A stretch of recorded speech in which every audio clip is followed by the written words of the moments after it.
Hello, this is Speaking of Shakespeare, conversations about things Shakespearean. I'm Stephen Wittek, broadcasting from the historic Baker Building on the Carnegie Mellon University campus in Pittsburgh, Pennsylvania. If you are joining us on YouTube, you should know that this program is also available on your favorite podcast platform. This talk is with Thomas Dabbs, who is, of course, the usual host of this series. We're going to be speaking today with Thomas about his research and the podcast and teaching at Aoyama Gakuin University, which is, of course, in central Tokyo.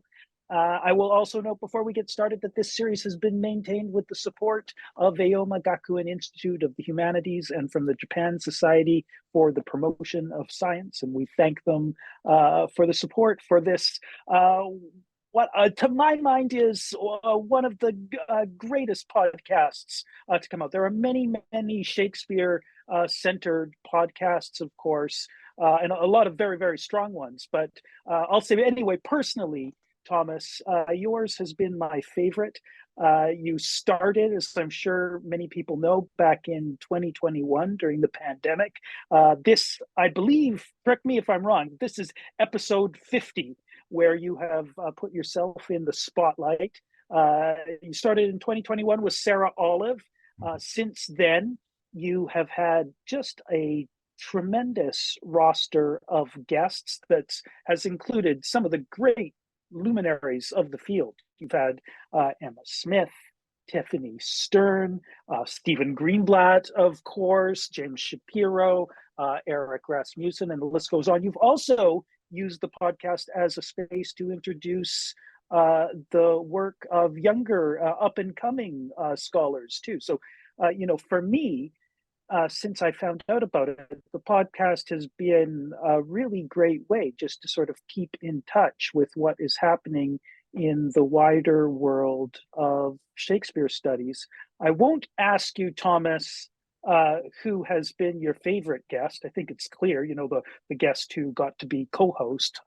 That wouldn't be fair. But maybe you can begin by just reflecting on the history of the last couple of years, your life as a podcaster, and I'm wondering if there are any particular moments that come to mind. Well, there are a lot of moments. I think this might be 51. So we have one coming out today, in fact. You let somebody else be number 50. Okay. I'll let somebody else be number 50, and it's a good one. Okay. So all of them are good. Let's see, where did it begin? During the pandemic, what we immediately experienced was a sense of alienation. We couldn't go to conferences. We couldn't even see each other in the hallways in our own institutions. And we immediately, and all across the board, realized just how much was taken away from us when we were under lockdown, and then it stretched out over a period. And I had just received a grant to invite speakers from abroad to come and speak at our university at Aoyama Gakuin, and I couldn't do it. There was no way to spend the money. So I was at that time listening to podcasts and so forth, and I'm looking at the sort of bare stage, in terms of podcasting. I think we can do this. And so we started up, and we stumbled a little bit. We tried several things. I would try to tell jokes or try to make it exciting or bubbly. And I realized that, if we just keep this conversational, normal, authentic, then that's probably the best I'm going to be able to do. And so we ran ahead, and I had some, included some friends, people I knew, people who were willing. Not everybody is comfortable with this. So I learned that. Others are very comfortable, very eager. And so we went with that for several talks. And then I started asking people who were more well-known, let's say, established scholars. And I was just extraordinarily surprised at how quickly they agreed to come on and how enthusiastic they were. And that includes the names that you mentioned and others too. Our mutual friend, David McGinnis, was one of the early interviews. Yeah. And David, it's just so, he's just splendid all the way through. So I guess to answer your question, what I found out doing this is that it forces me into a situation where I have to learn the whole scholar, right? It's not, and I have to learn about Right. how to approach their work, and it gives you a fairly good global view of the field. I have regrets, and one of the regrets that I have, the most immediate, is that I can't do more people. There's, world enough in time, and I would like to do. A lot of work goes into producing a single, an hour and a half, 2 hour podcast episode. Is Yeah. There's all the research which you mentioned, but you guys all, this is another strength of the podcast, is you have the man who's really behind the scenes, Thomas the Younger, Yeah. does tremendous production work for you. Yeah, Thomas Showmaker. As well. Yeah, Yes. and Thomas the Younger. Thomas the Younger. That's right. We had early on, we had Thomas confusion with one of our. He didn't know which Thomas he was talking to, and I usually go by Tom. And I'm a little bit embarrassed to do this, because I feel like the people that I have spoken with are probably more accomplished than I have been in specific areas, and I feel very accomplished generally in life and so forth. But it's not featuring myself. It's not my normal comfort zone. It's not in my comfort zone. But now that I'm here, let's do it. And no, you have actually had I think you've had an extraordinary career and a very interesting story. So let's get into that. Let me first of all say, I imagine most people are not terribly familiar with your institution, Aoyama Gakuin. I am, because I had the great honor and privilege of visiting Tokyo last summer, where you had me to come give a guest lecture to students. It was one of the great highlights of my academic career, just to be in Japan, where I shared the Shakespeare VR project with some people and got to lecture about my new book. So let me just give people, I don't know what people think of when they think of Tokyo. One touchstone that comes to mind is the movie, Sofia Coppola's movie, Lost in Translation, which was actually about 20 years ago, was shot in Shibuya. And that's where you are in Tokyo. So, it's, think Lost in Translation, but 20 years later, it's this, Tokyo's an extraordinarily glamorous city of the future. It's so cool, very, very well ordered. There is the Japanese attention to perfectionism, and Aoyama Gakuin is right on the famous Yamamoto Green Circle line. As you approach the campus, as you walk through the main gates, there is this John Wesley, because it was because of the university's history, founded by missionaries. And it looks, for the most part, there's nothing really particularly at first glance Japanese look. It looks like a standard mid-sized liberal arts college in the United States. It's not in a temple or something like that, right? No. Okay, so that sets up where you are and Shibuya. So I guess the question is, how does a guy from a completely different culture, you're from Sumter, South Carolina, which is, I think you often describe it as a crossroads town in central South Carolina. How do you get from Sumter to Shibuya? Well, Sumter was cosmopolitan for me. I grew up outside of Sumter, 12 miles. And I remember, when I went to school in the town, that people laughed at my accent. It was a little bit different from the accent. And you think of a Southern accent as the same. It's the same thing. It's not. There are a lot of things, and of so course, what was the name of your hometown? Dabbs Crossroads, and it wasn't a town. There was nothing. Dabbs Crossroads. But everybody, if you say the intersection of 527 and 378, and get lost and ask anybody in that little region in there where that intersection is, they won't know. But if you say Dabbs Crossroads, it will. And so I descend from. So your town is named after your family, or it's not even a town? It's not even a town. Closest town is Maysville. That's the address. Right. So there's no post office. It's in the country. And so the Dabbs go a long way back. go a in long way South back. Carolina. And of course, there's that history too. And not all of it is pretty, of course. And but in terms of my life and my earliest memories, it was just I loved it. I had great parents. It was very comfortable. It was very natural and wooded and very boring. And I realized early on that I just wanted to go out into the world. We wanted more. There weren't a lot of people. You couldn't strike up a baseball game or do that. There were my closest friends lived about a mile away. And we'd try to get down there, walk down there, go on a bicycle. But anyway, I just remember not having enough people. And I overdid it because I'm in a metropolitan area now of, I think, around 36 million people. There's nothing but people around me. But this is very comfortable for me. I really enjoy being here.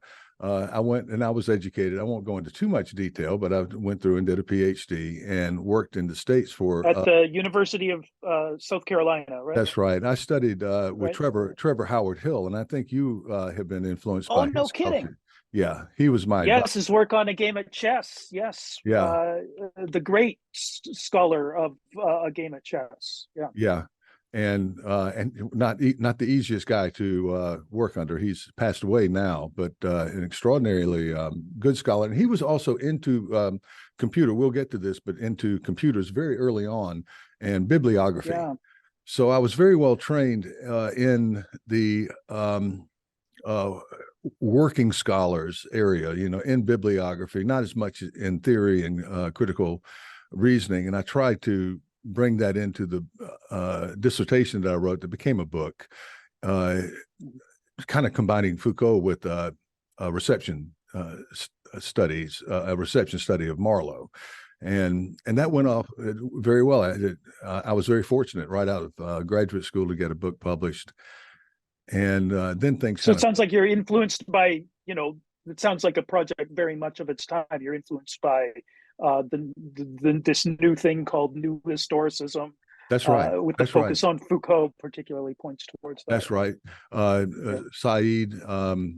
And I wasn't dealing with those other than mentioning their names and taking an approach that, let's say, was licensed by Greenblatt in our field, but others, Foucault and other receptions theorists, there's a list of names, but I don't want to get stuck in the mud there too much. But that it worked very well in the sense that I was looking at how Marlowe was created by 19th century ideology, right? Was brought back into the canon and for us to study, and it's all a good thing. But anyhow, I was in academia and a job came open in Hiroshima University. And the job that I had just was not very happy. And the yen was very strong at that time, and the pay was a little bit eye-popping. And I thought, well, I can go over there for 3 years and retire some of my debt. And I was starting a family and so forth. And I thought, well, we can be kind of middle class, but it is, after all, a foreign country. And I was I had a beer with a buddy of mine. He said, well, they all speak English over there anyway, so just go on over there and make the money. Was that true in Hiroshima at the time? Nobody spoke any. I was, a day. I'm in Hiroshima a day, and I know, sushi and konnichiwa, and that's about it. And I walk over, to the famous convenience stores in Japan, which are just delightful. They've improved my life.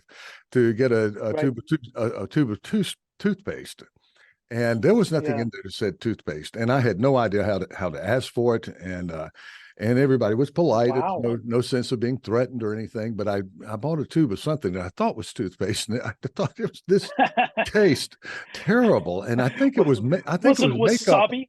Yeah, I think it was makeup remover.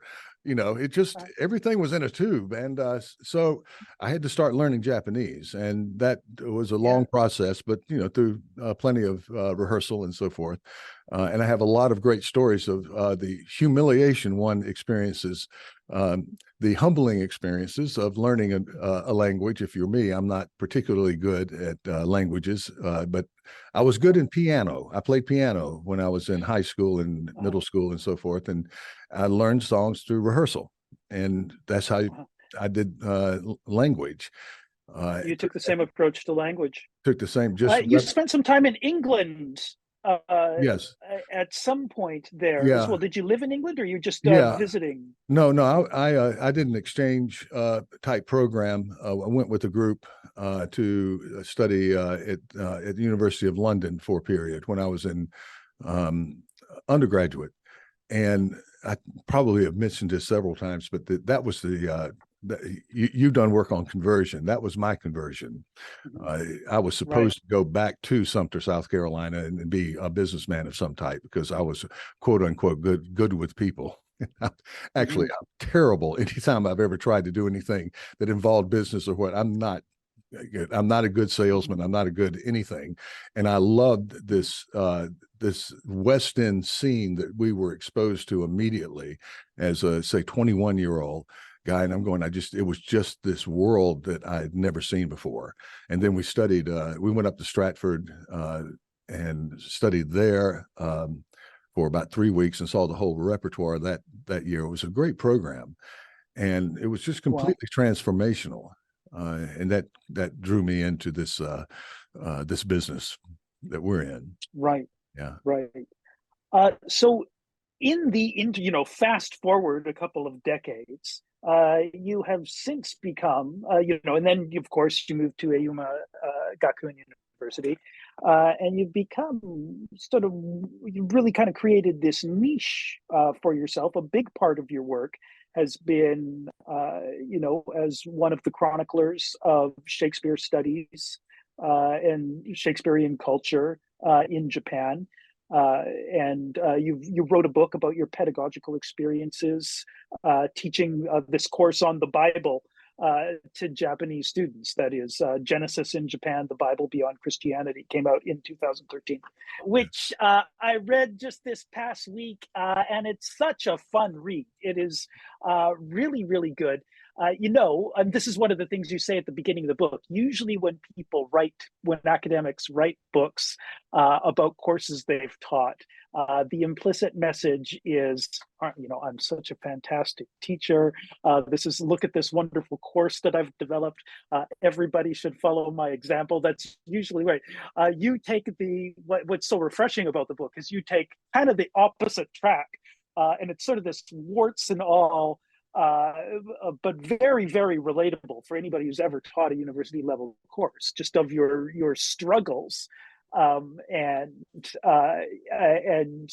but you give us this insider's look on not only at Japanese culture, but also your voyage about learning about the Bible yourself. You start off, you say, you admit, I've got a quote from you. You say, I was arrogant about what I thought about, I knew about the Bible. And this arrogance was a religious arrogance born of the culture I was born to, an arrogance that I could not see in myself, which is,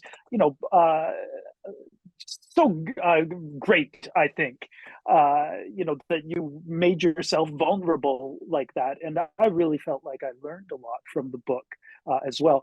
And I guess one of the core observations is has to do with the difference in Japan that is made by not dealing with a Christian culture. Christianity is for the most part totally unknown, and it's such a big part of Western culture. Not to mention, and this is another point you make, just learning the English language. I think we don't really realize how this is true for Shakespeare too, but maybe 10 times as true for the Bible. How many idioms and expressions and cultural touchstones are biblical. I'll quote you again here. You say, speaking of Japanese students, they're not unchristian and they're not non-Christian. They are not against Christianity. They're detached from it, right? You might say they're a Christian, right? Not their understanding of the Bible tossed into a volatile mix with my own thinking has jarred me into seeing the Christian world as having a marginally insane relationship with the Bible. Just great. It's really a very good read.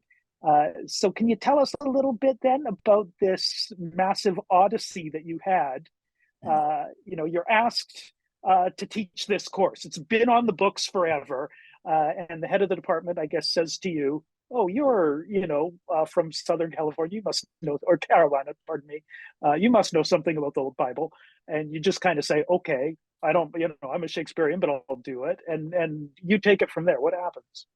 Well, I'll go back. I moved from Hiroshima University, which again Hiroshima is considered a small town in Japan, even though it has 1 million people.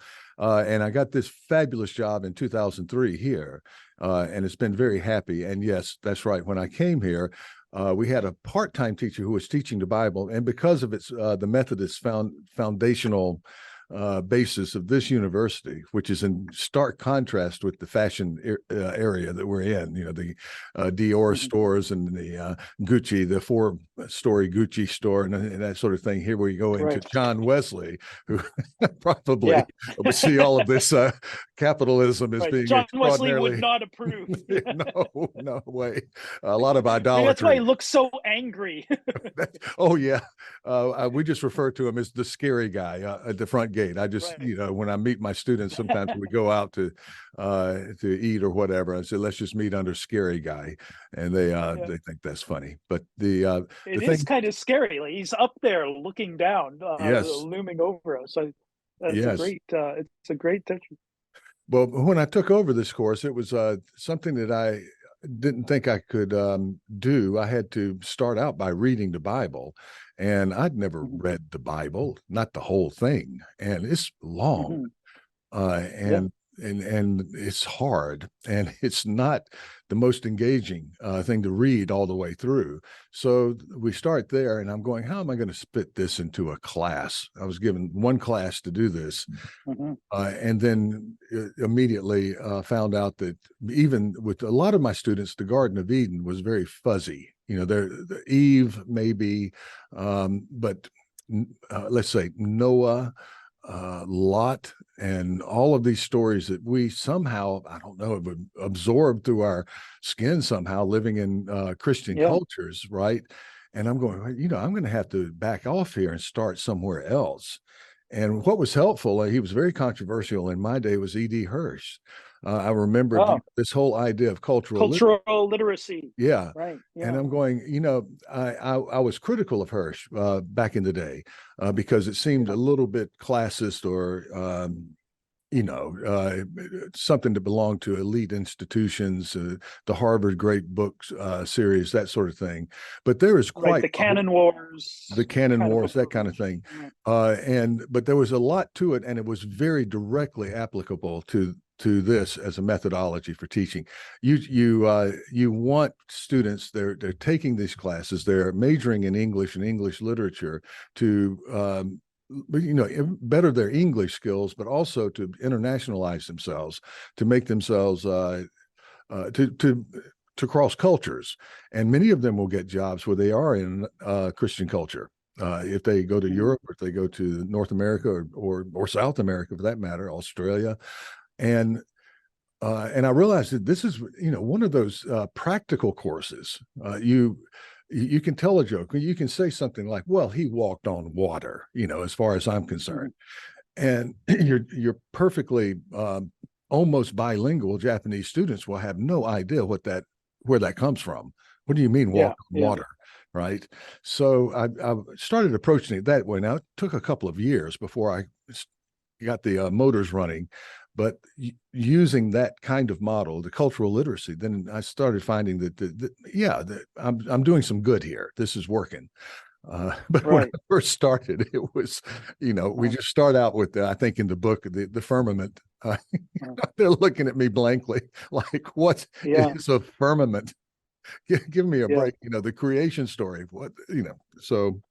And nothing from the void and the spirit upon the waters and all. That's another thing that I really admire about your approach to you're teaching people who for the most part ESL students, and you decide kind of perversely, although I have to say I would make the same perverse decision, to teach not the New International Version or the Good News, but you taught the King James Version as well, which is what I love. Still do, and still do, which has that is in a lot of ways, well, if not Shakespearean, at least very, very Elizabethan Jacobean. It's got that that bigness of the era is Yeah. in the language. But I'm sure you didn't make things any easier for yourself by choosing No. King James, but you No. did decide to stick with it though, Yeah. nevertheless. And Well, how did you make that work? well, by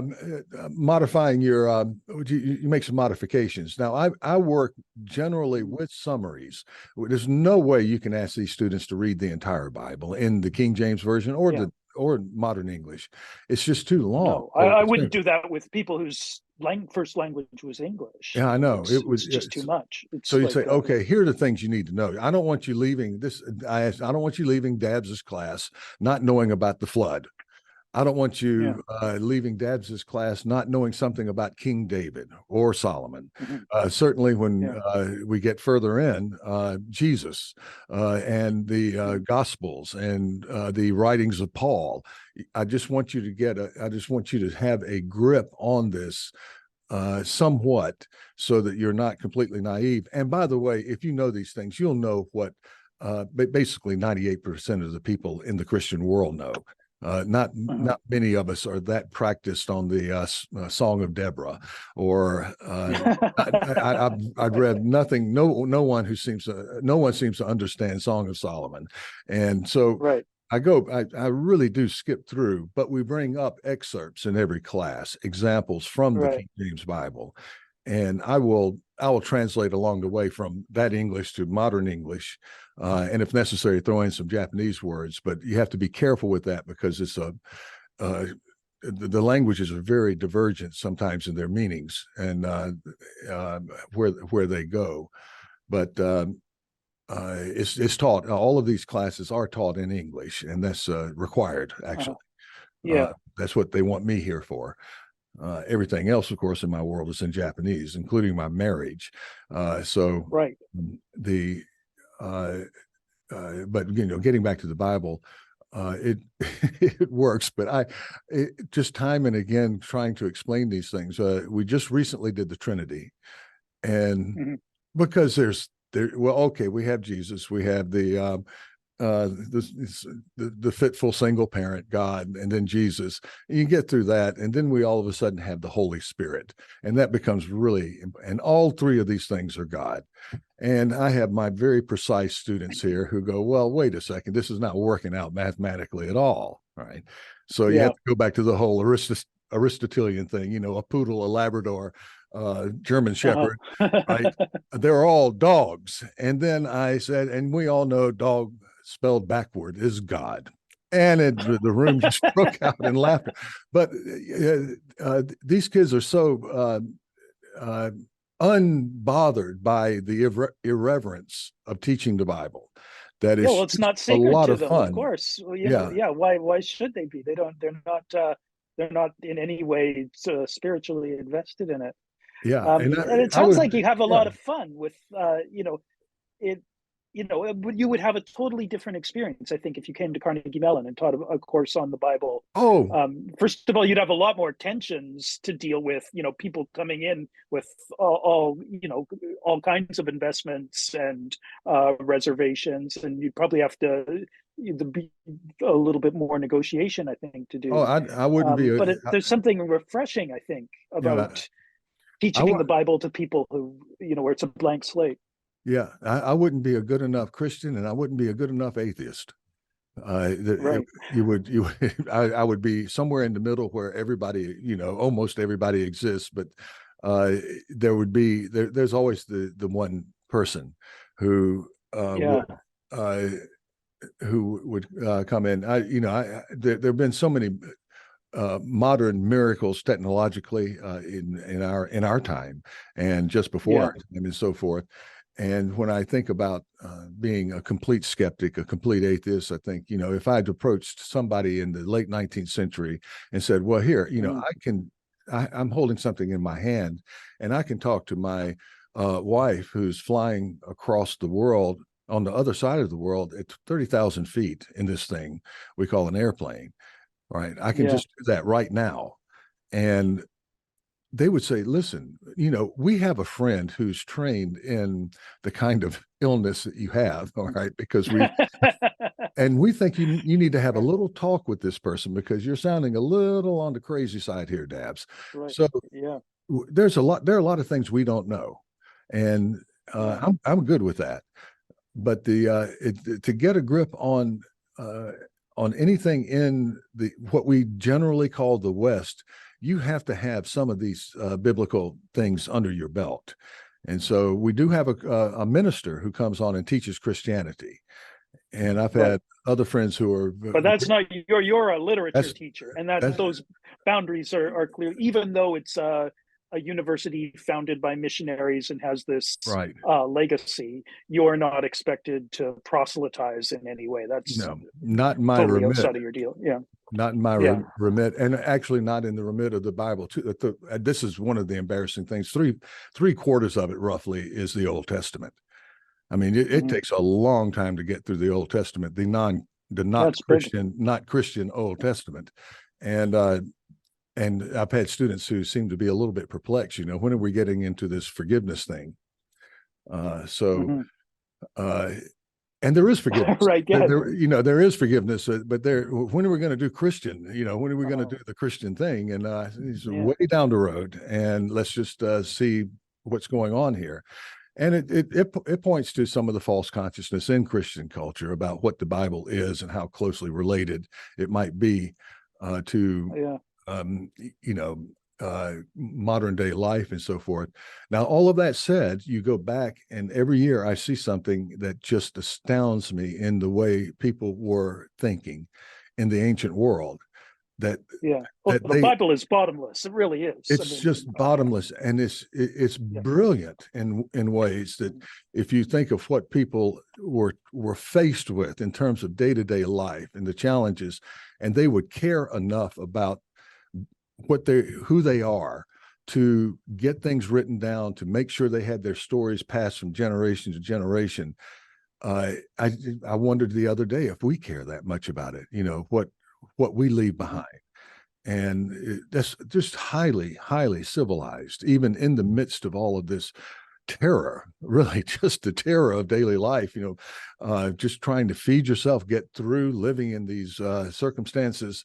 And then at the end of the day, you look at, or the beginning of the next day, you look on the horizon and they're the guys with the horn helmets and they're coming in to kill you.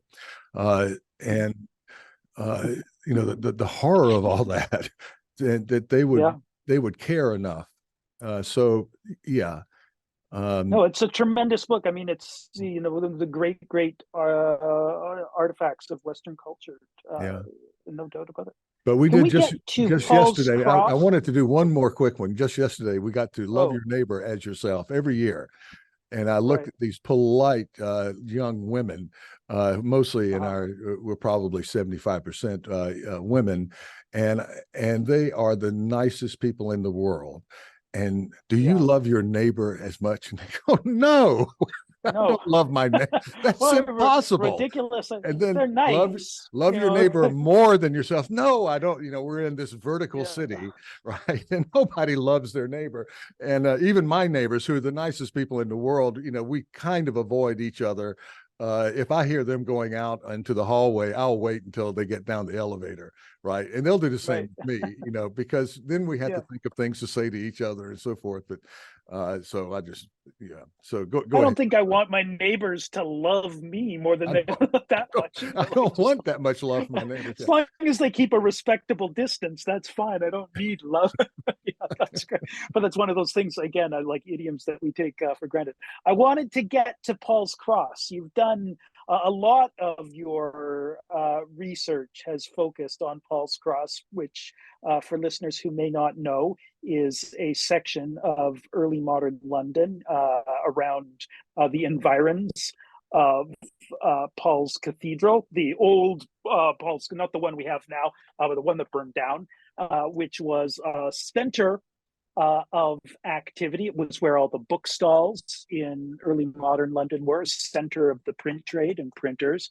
And also there was a very, very famous sort of natural amphitheater, or not quite natural. The buildings formed this amphitheater, and there was a pulpit there, and sermons would be delivered. But I always feel like with Paul's Cross, sermons, or the way we think of sermons today, sort of does a disservice to what's going on at Paul's Cross, because these are real celebrity speakers, people like John Donne, for example, most notably. And the style of sermon or kind of speech, or whatever you want to call it, that's being delivered at Paul's Cross too, is kind of different than what you would get at your local parish too. So the article that I had read, I think this is probably the first place I ever read your name or was ever introduced to you years ago.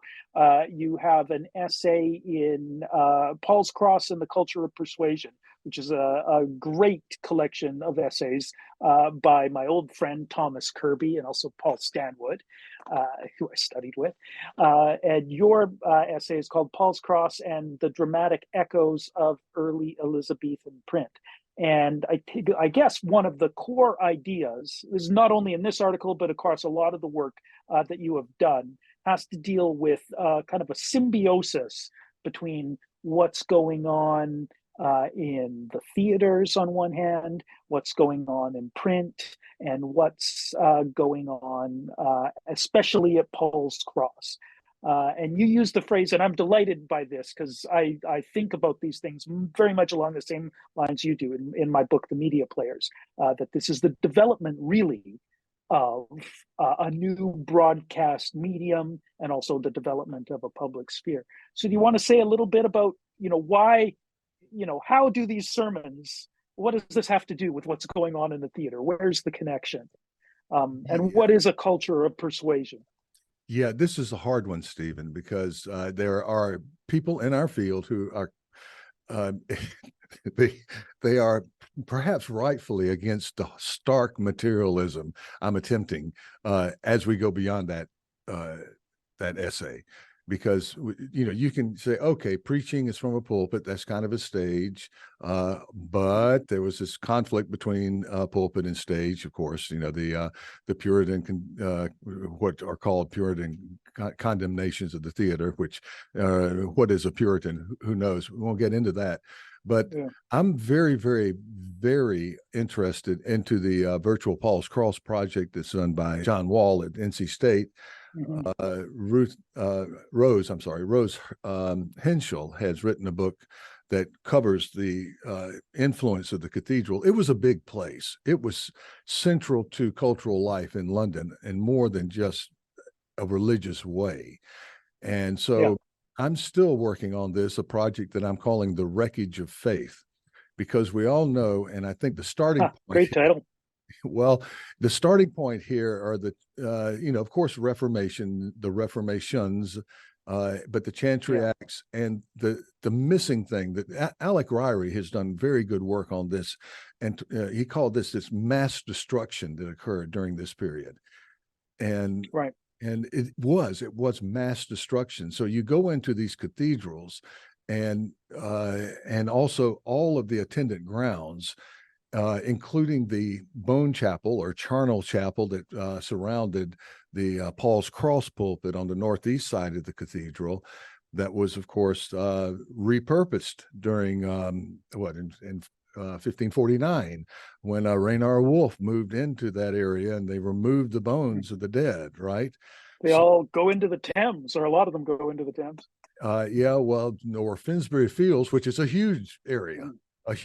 So there's so much to say about this, but you have this public sphere, you have that has been the site of folk moots and a place to meet in central London that's crowded.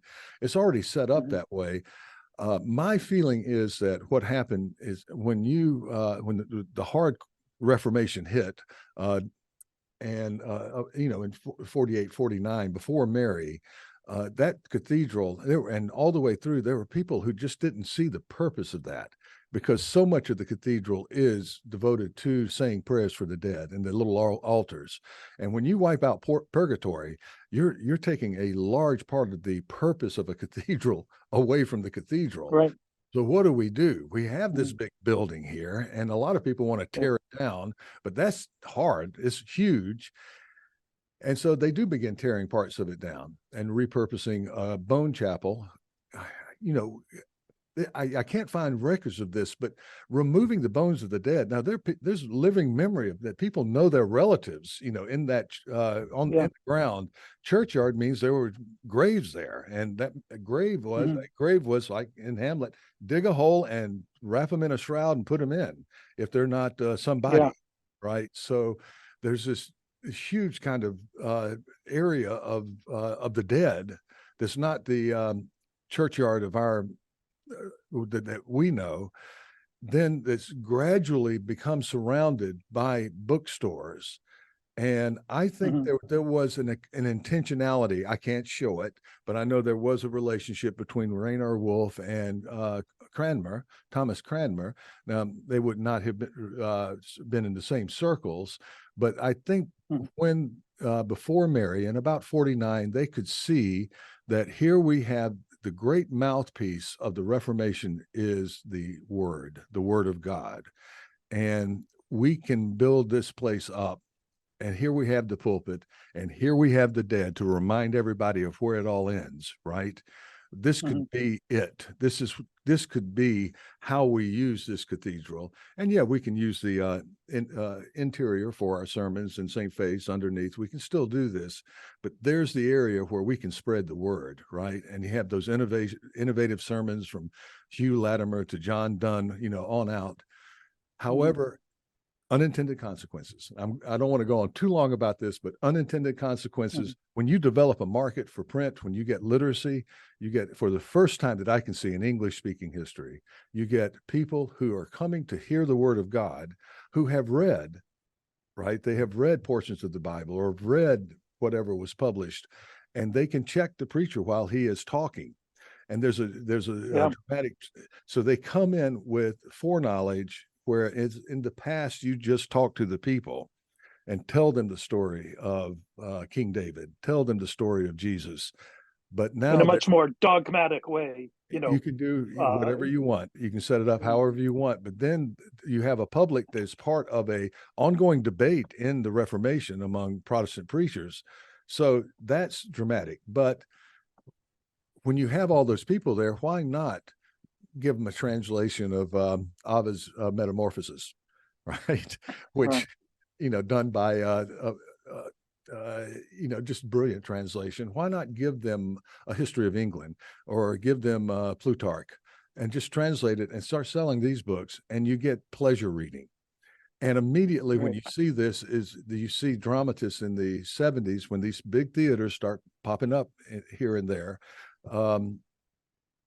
In the 70s, you see this relationship between what people are playing. Now, this goes to Martin Wiggins' fine catalog of books, and of course, Peter Blaney recreating the churchyard back in the 90s. However, you see immediately it's Ovid. It's coming straight from books that were being sold all over London, but where was the main area? This was Paul's Cross and Paul's Cross Churchyard. So playwrights were figuring out, if you give people what they know, right? We have Mario Puzo who writes a book. You already have an audience. Let's do a movie, right? Let's do a movie about it. Yeah.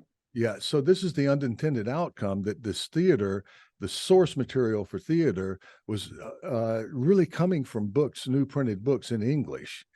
And so this is very abbreviated, but in the 90s, early 90s, late 80s, whatever, whenever Shakespeare was coming in, and Marlowe and those guys, they already had this infrastructure.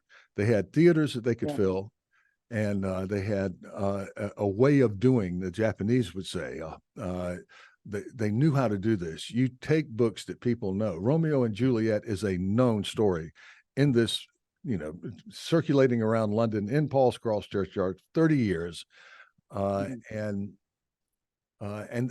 something happened there that didn't happen, as far as I can tell. And anybody who is listening to this can correct me.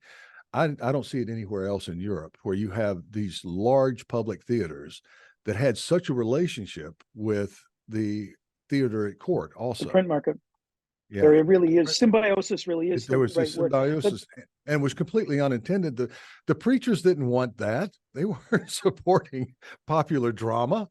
And, the but there opposite you sometimes, but so they helped unintentionally build the market. What really the sort of lightning bolt moment for me in this argument, which I find very persuasive, is when you teach Shakespeare, one of the things that's often said about Shakespeare is that he's a magpie and that he's borrowing from all sorts of sources and remixing and because they're running a repertory system and there's a constant turn and he's kind of grabbing things from everywhere.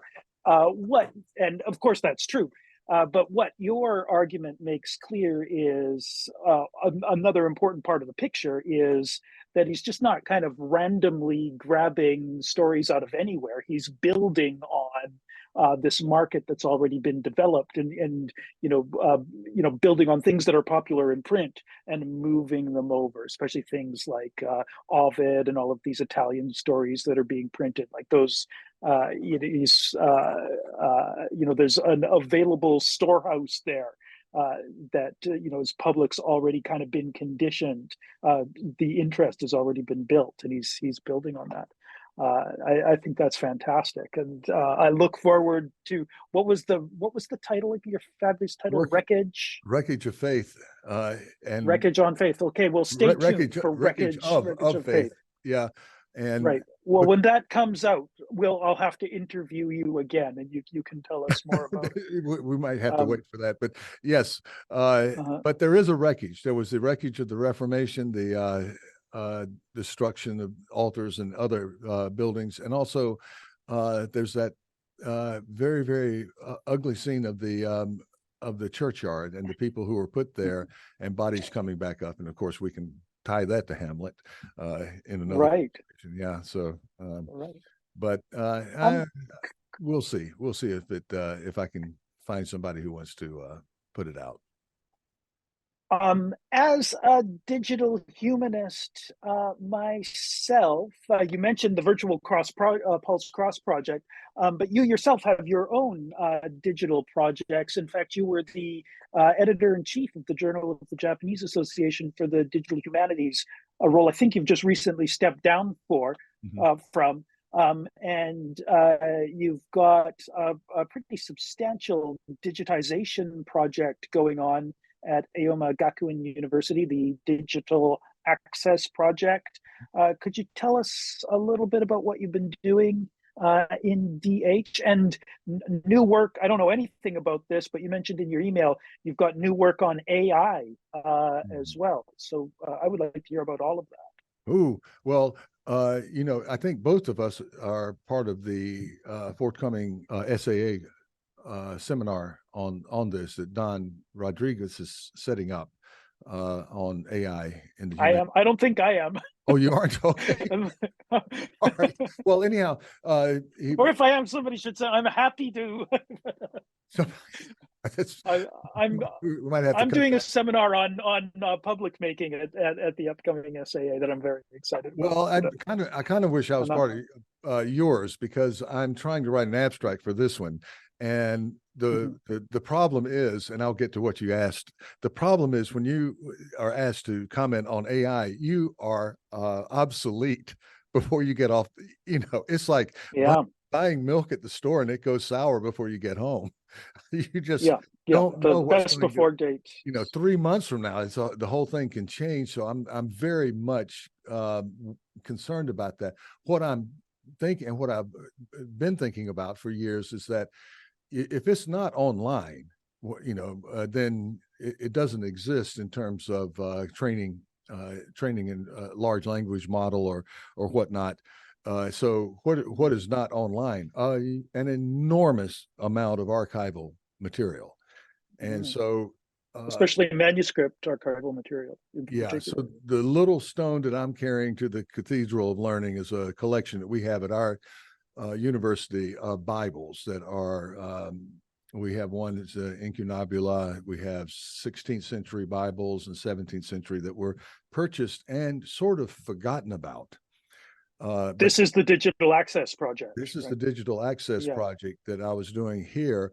more as a work sample. I mean, they're bigger collections than ours, even smaller collections. That they're bigger, but this is how you do it. And so we started out working with the digital access team at the Folger, and digitizing our text and then sending the images, and they're up at the still now at the no, they're not up, but that's been discontinued. But at the beginning, the idea was for smaller collections to digitize their work and maybe develop a relationship with some of these, world-class institutions like the Folger, and Right.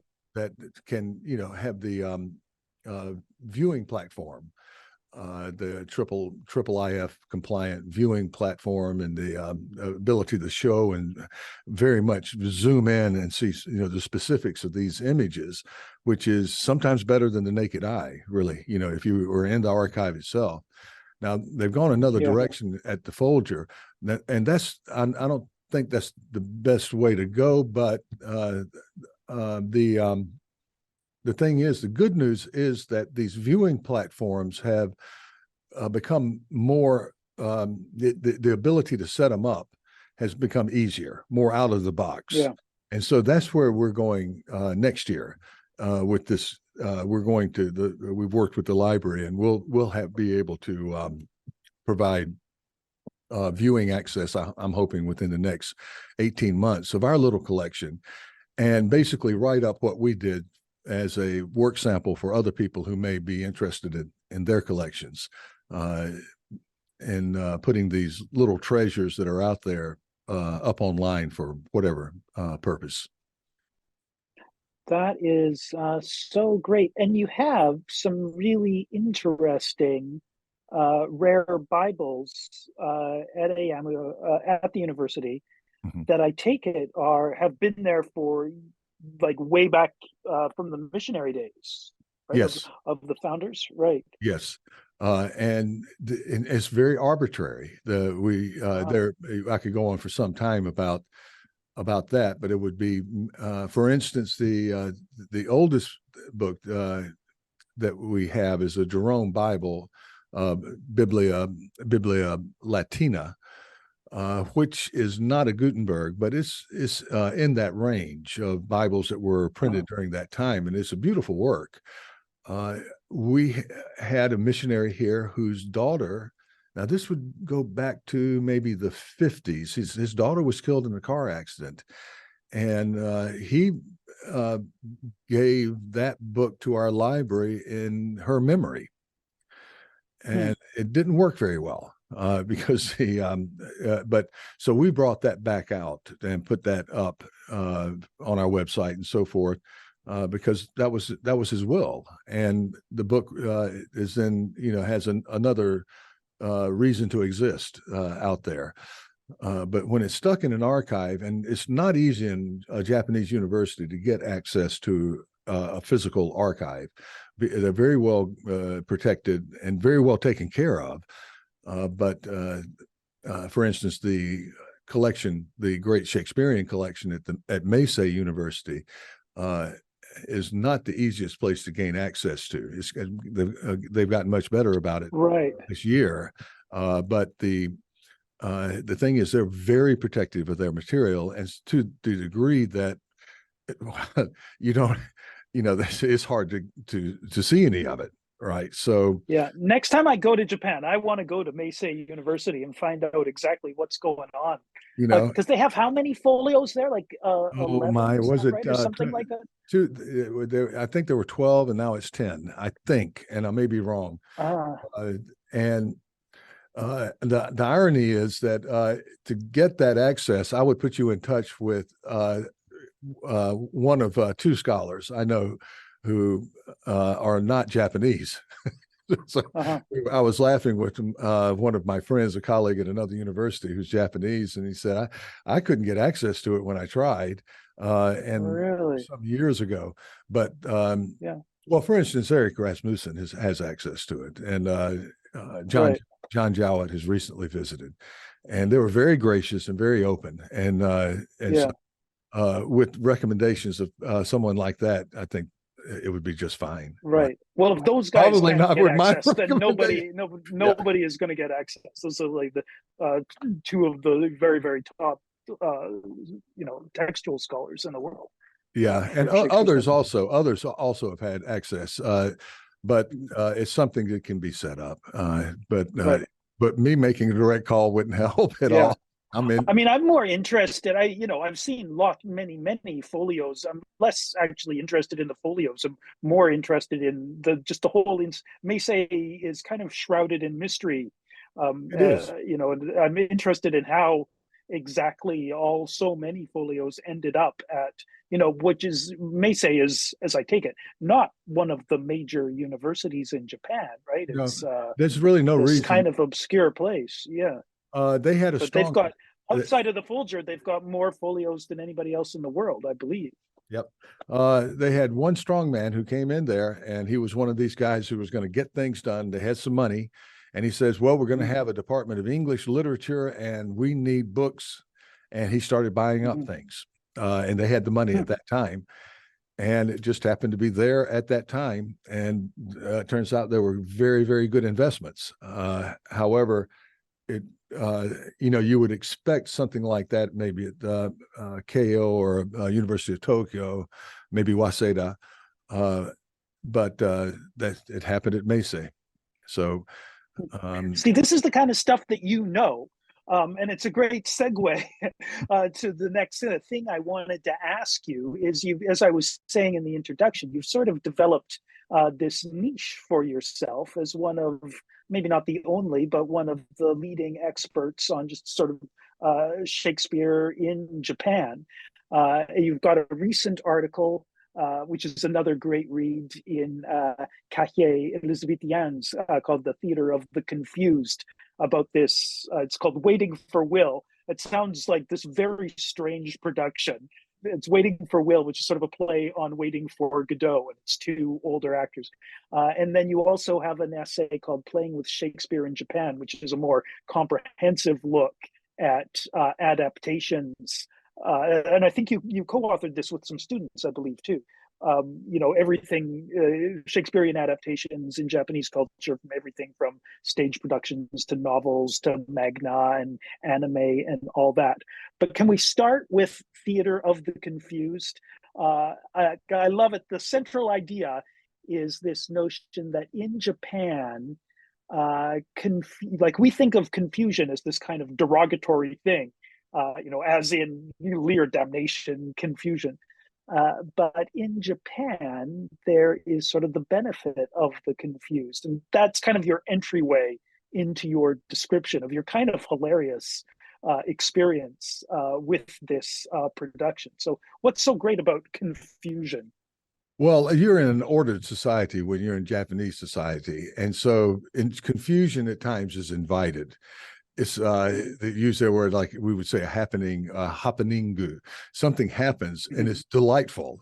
And I didn't put this in the essay, but I was at an izakaya, one of those indoor outdoor places years ago with a friend of mine, and these little rickety tables and chairs and so forth, and these what are called salarymen after work will go there and have drinks and deal with their stress or whatnot. And this guy took a bit drunk, and he just fell out of the chair, knocked the table over, and everything. And I'm thinking, okay, well, that's not going to be good, And the owner came out, and everybody at the table, including the white collar workers, all together started cleaning things up, and there was a joy in it. And the owner wasn't upset. That's just part of doing business. That happens every night, I guess. Somebody falls out of their chair and knocks the table over.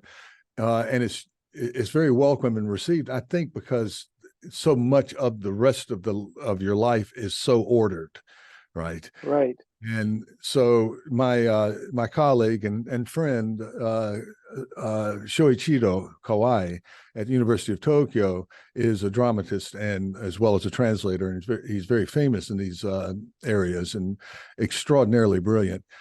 He has a series called the Kawai Project, and you can see the poster behind me, the red poster. That was the Waiting for Will. I went to another of his productions last summer, which was brilliant. That had, and very hard. Now these are in Japanese, and it's difficult and on a number of levels. They're very sophisticated. But the one that I was talking about in that article is his kind of collusion between Shakespeare and Beckett, Samuel Beckett, Yeah. the theater of the absurd, and that's where I took the title from, the theater of the confused, where he at one and the same time recovers a sort of history of in Japanese what's called the shogekijo, the little theater movement of the 60s, 70s, and actors from that movement were playing old men and trying to remember Shakespeare. And so a lot of it has to do with, old guys trying to remember their days as actors and their lines and so forth. And it was just brilliantly woven together with references to what he would say is the established canon of all the Shakespearean plays.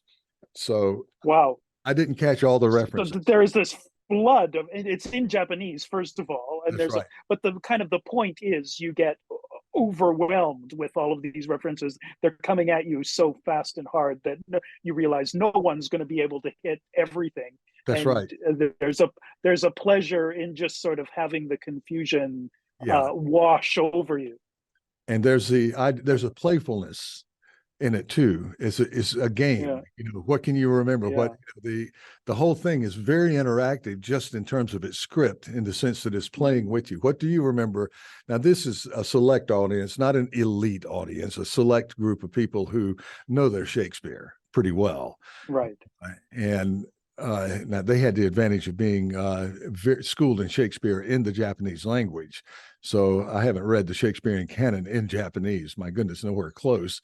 But I know enough to say, okay, that's from Lear, and that's from Romeo and Juliet, and so forth. But I could see the larger picture. I think the schooled Japanese person probably took away more than much more than I did. But you can see what's going on, and and the acting was just superb. It was, and I compared it with an old Beckett production that I'd seen back on Tottenham Court Road in London. That was directed by Beckett himself. And the San Quentin players, and the famous guy there is Rick Clutchy, who was in prison at San Quentin. For those people who don't, a little Americana, San Quentin it's almost a synonym for prison. Sing Sing, San Quentin. Maybe now Rikers. And Johnny Cash did an album at San Quentin. That's right. That's right. Part of that tradition. Part of the tradition that you say, okay, things have gone very badly in your life, right? And there's a seed bed for Johnny Cash and for drama.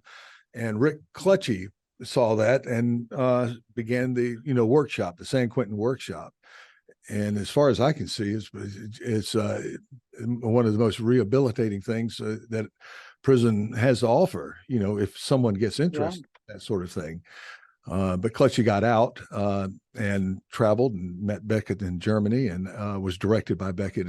And I think I saw that Beckett production in an underground theater, a little theater in London. So as your listeners may beginning to understand that, this article is much more than just a review of a play, right? You pull in all these different strands of your experience seeing an early production of it wasn't Godot, it was another Beckett play in London. You give us a little potted history of Japanese avant-garde theater, pull in those strands, and it's all and also it begins with this kind of madcap story of it's the middle of summer in Japan and you're all sweaty and you don't know what to wear, and a real joy to read, and that was just 2020. 2023 has been a good year for you too, and you also I mentioned playing with Shakespeare in Japan, which you wrote for the Routledge Companion to Global Literary Adaptation in the 21st Century. Do you want to say a little bit about that? Yeah, I do. I want to give credit. I want to give credit where credit is due, because I'm hardly the archivist in that. The two scholars, well, my student Reina Endo has done an enormous amount of collecting material in terms of the theater scene and not the mainstream big theaters. There are some very highly funded theaters in Japan, but there's a lot of Shakespearean activity that she's kept records of. And that's the only reason I know about this. I mean, they're all over the place, these little groups, and sometimes university affiliated, sometimes privately funded, sometimes publicly, they get public money. And she's writing a dissertation right now on that. So she has all that information. I can bring it in and throw it into a theoretical apparatus, and that's that part. My other colleague, Kyoko Matsuyama, is she's a professor at Komazawa University, and is an expert on Japanese appropriations in media, in mass media, including print novels, but also manga and anime. And recent things that have been part of the streaming online production. So she sees where Shakespeare is being adapted. Appropriation is a difficult word. I'm not, but it's appropriated to the anime genre, and usually for young audiences, and largely young women who enjoy these romantic stories from The Tempest or Romeo and Juliet, and they do anything they feel like doing with it.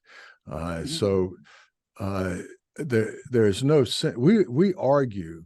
I'll just very quickly that there's a sense of play there, and the word in Japanese is asobi gokuro, play for the sake of play, and it can be very serious. It can be, but play for the sake of play that we think is distinctly Japanese, although we get this all over the world, is something that is a cultural value in Japanese production, and part of the character, I think. So basically, we're saying that that Shakespeare people, the iconic Shakespeare for these types of audiences is very far away.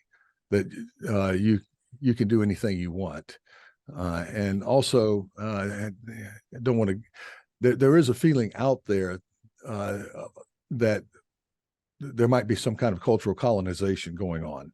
Right here's our Shakespeare, and read them and enjoy them. The West says right, East, right? But in Japan, Japan has never been a proper colony. In fact, the converse.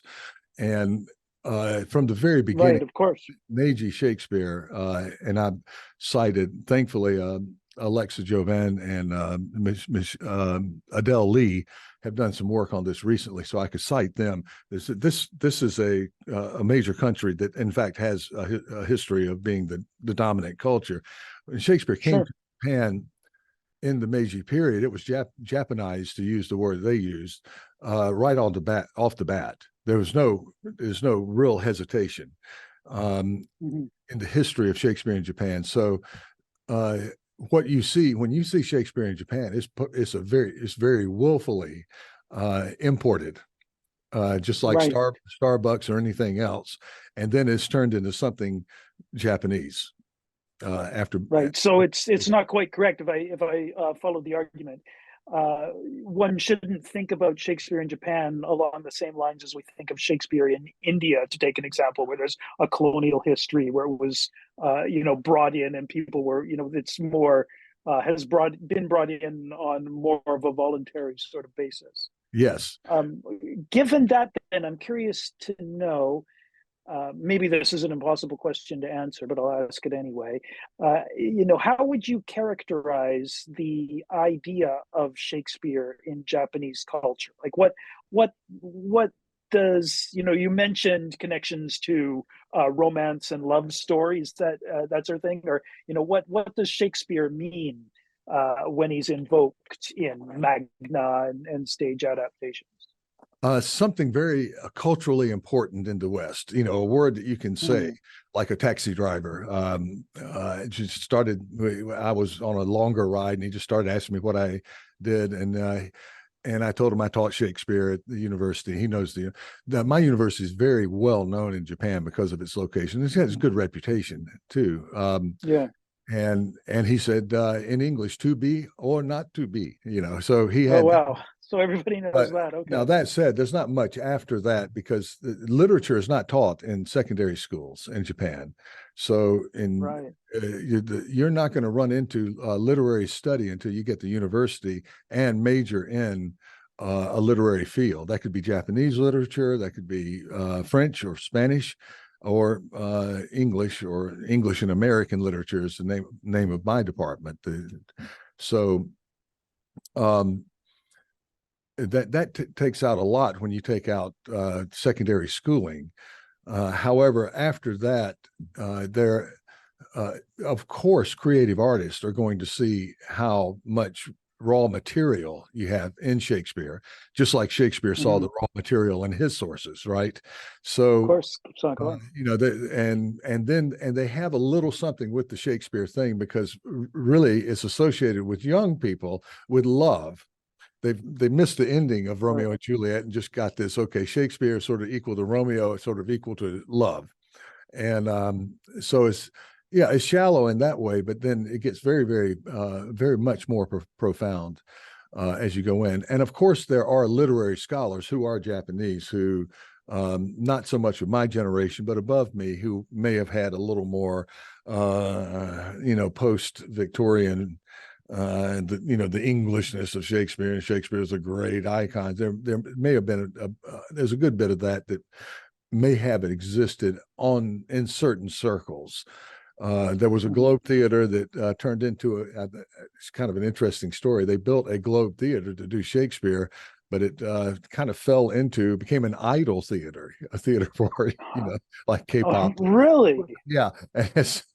So I want to look Oh, into K-pop idol, not a cult, but like not a cult. No, that no. kind of idol, right? Okay. Shakespeare, no. Idol, yes. Right.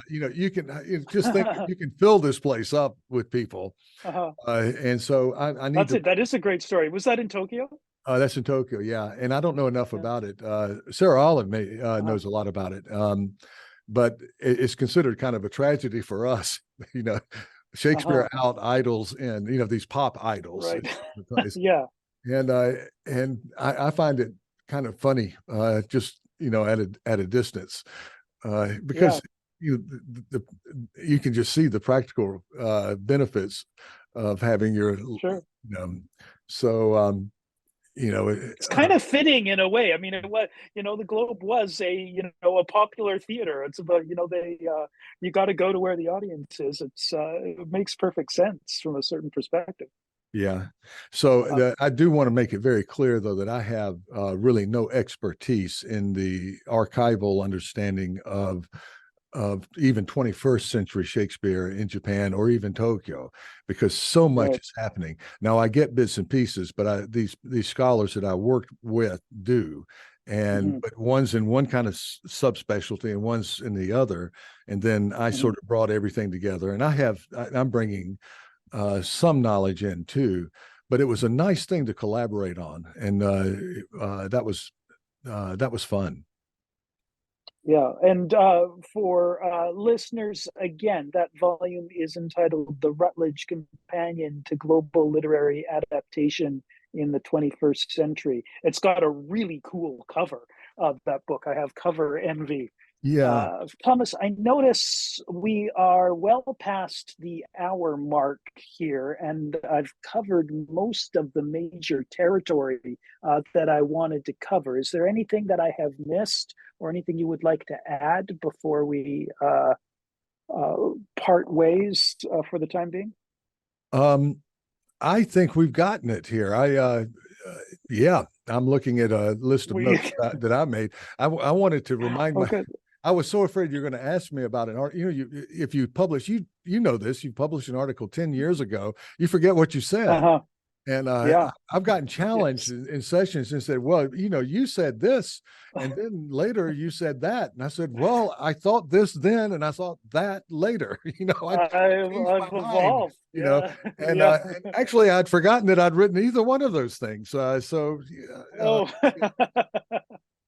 Well, those two, not the ones from 2023, certainly not yet. no, those are fresh. Those are fresh. And I have another one. Oh, Right. I should add, I Oh, have another one coming out from a Bard Graduate Center in the spring on making a connection between the mechanicals in the Midsummer Night's Dream, the workmen, and the office of the Revels, the people who worked in the Elizabethan office of the Revels. And there have been other scholars who've seen this. I go more in, including Anita Sherman, who's written a good article on how we remember things, why we don't remember the office of the Revels the same way as other things from the period. But I go into, again, very hardcore materialistic, trying to draw relationships between that court production in Midsummer Night's Dream and the office of the Revels, and the material basis of that, the people who worked on the plays. Right. A much misunderstood office in a lot of cases. My guiding light on all of that is always Richard Dutton, who's whose book Mastering the Revels, I think, is a good it's right North Star. It's right behind me. And so good. Streitberger too.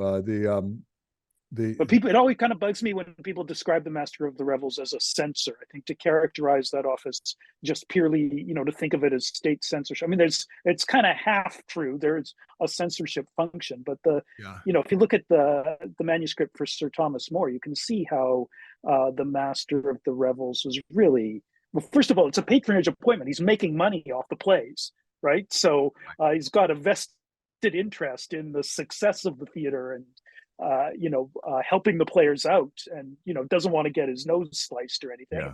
Has to make sure that that nothing's causing any trouble, but is definitely a partner in some sense in the theatrical industry. Oh yeah, there was a strong. It sort of eclipses everything. This idea of censorship, Elizabethan censorship through the '90s in particular, and there was. There's some fabulous scholarship from that period. But then second look, and this is helped a good bit by Martin Wiggins' catalog. You start seeing relationships between the Revels office and the players, the troops, and the theaters, the early theaters. We don't want to say anything that's going to be anti-Queen, but what we want is to entertain her and her guest. Number one, we better be good. And so that just raises the bar. And how do we know if we're good? Let's play this thing in public, see what the public thinks. We can run this thing instead of a dress rehearsal. And of course, they had rehearsals inside the Revels office, but man, let's take it to the street and see if it works. And nobody at court seemed to have any trouble with that, And so with the people, the tradespeople who worked inside the office or who shipped goods there were part of my focus too. That this is Quince is a carpenter, and they needed carpenters, and so it may or may not work, but we'll see. It's coming out in the spring. Okay, good. Let us know. We'll put that on the list. That's good. Okay. Very good. Well, thank you, Thomas, for letting me co-host Speaking of Shakespeare. This has been a lot of fun. If there's anything ever I can do for you, please send just an email away. I can't wait. I love talking to you, and to be continued. Okay.